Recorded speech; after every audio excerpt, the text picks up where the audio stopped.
Wassalatu wassalamu ala asyrafil mursalin wa ala alihi wa sahbihi ajma'in. Matang Bapak Ibu Saudara matang rencana sedaya ingkang kawula tresnani. Hadirin ingkang kawula hormati, sepindah sumangga kita sedaya tansah muji syukur ngarsa dalem Allah Subhanahu wa taala.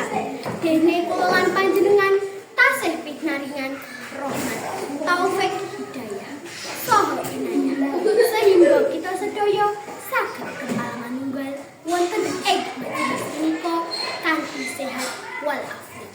Kaping kalihipun selawat serta salam mugi-mugi katuraken dumateng Nabi Muhammad sallallahu alaihi wasallam.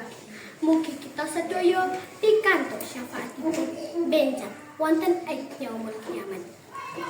Hadirin ingkang kawula hormati, kados ingkang sampun kula lan panjenengan mangertosi, bilih pendidikan menika identik kalian lembaga sekolah, pondok pesantren, bimbingan belajar lan sak pituritipun wonten ing sekolahan.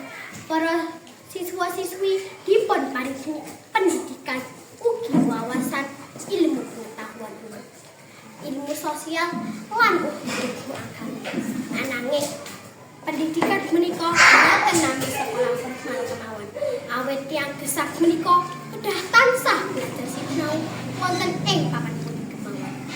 Hadirin ingkang kawula hormati, pendidikan ingkang gesag punika mujudaken wawasan pendidikan lan ugi akhlak pekerjaan.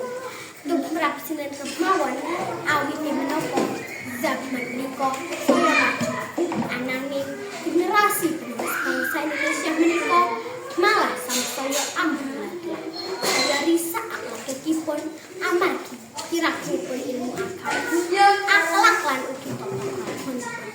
Pramila tugas para guru lan wali murid menika kedah tansah dampingi lan ngginakaken anggitipun didik para putra-putri utaminipun didik wonten ing babagan akhlak supados para murid menika ngadahi akhlak lan ugi tata krama